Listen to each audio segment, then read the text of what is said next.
Bon, en espérant que vous avez mieux compris la vidéo précédente sur les types de business plans, nous allons continuer dans les généralités, maintenant sur les modèles de financement des business plans. Il existe de manière générale deux grands modèles de financement. Nous avons le modèle franco-saxon.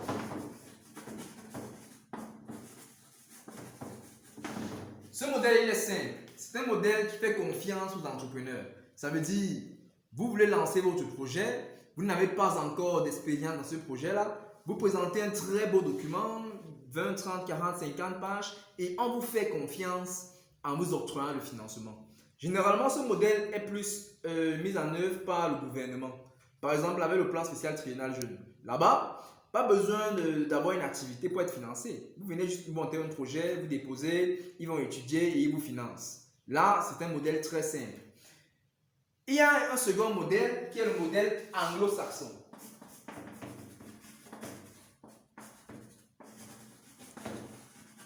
Ce modèle il est un peu plus complexe. Là-bas, on finance ce qu'on voit. Ça veut dire que tu as besoin d'un financement. On te dit, qu'est-ce que tu as déjà fait pour qu'on puisse voir d'abord. Ça veut dire là-bas, il faut qu'on voie l'activité que tu as commencé à mener pour pouvoir t'accompagner. Si on ne voit pas l'activité, on ne t'accompagne pas. Et là, c'est un modèle qui est né franchement dans les pays anglo-saxons. Ça veut dire, ils veulent voir ce que tu as fait avant de t'accompagner. Et ce modèle, c'est qu'il faut faire un exemple de relation entre modèle et type de business plan. Vous allez vous rendre compte que le modèle franco-saxon correspond beaucoup plus au type de business plan création d'entreprise. Parce que là, on se base sur le virtuel, on se base sur le prévisionnel. On compte faire ceci, on compte faire cela. Et puis, d'accord, on te croit et on te donne l'argent. Et peut-être tu peux te retrouver sur le terrain et puis tu es vraiment surpris par le terrain, tu es surpris par le marché et puis tu payes l'argent, ça va.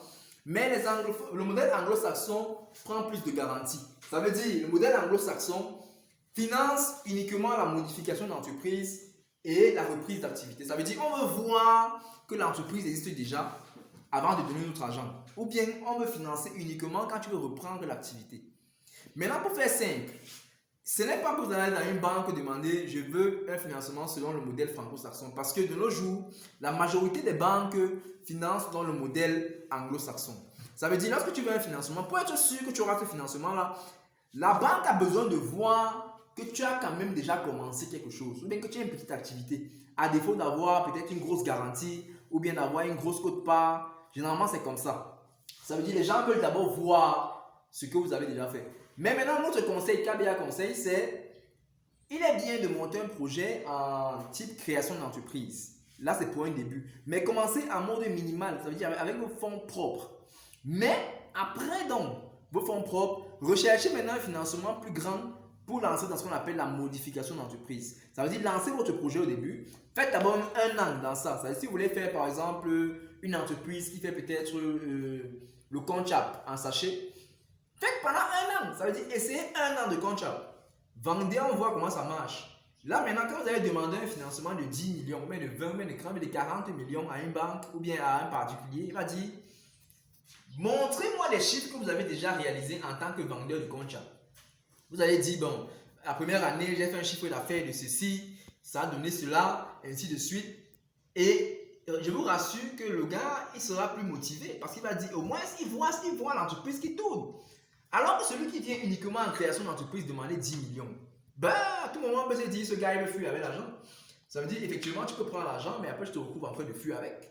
Parce qu'on ne vend même pas. Tu vas tout créer. Tu vas commencer à légaliser le document. Du coup, ce n'est pas vraiment fiable. Alors qu'effectivement, le modèle anglo-saxon, c'est un modèle qui est fiable. Et nous, KBA Conseil, vous conseillons de prioriser dans votre mémoire l'approche anglo-saxon. Ça veut dire qu'il faut vraiment vous lancer d'abord dans l'activité à titre personnel. C'est pour ça que nous, KBA Conseil, nous sommes prêts à vous accompagner pour pouvoir établir d'abord vos petites entreprises. C'est pour ça que nous avons sorti ce bouquin sans idée d'investissement à moindre coût, pour que vous puissiez être en mesure vous-même de vous lancer dans ce projet-là.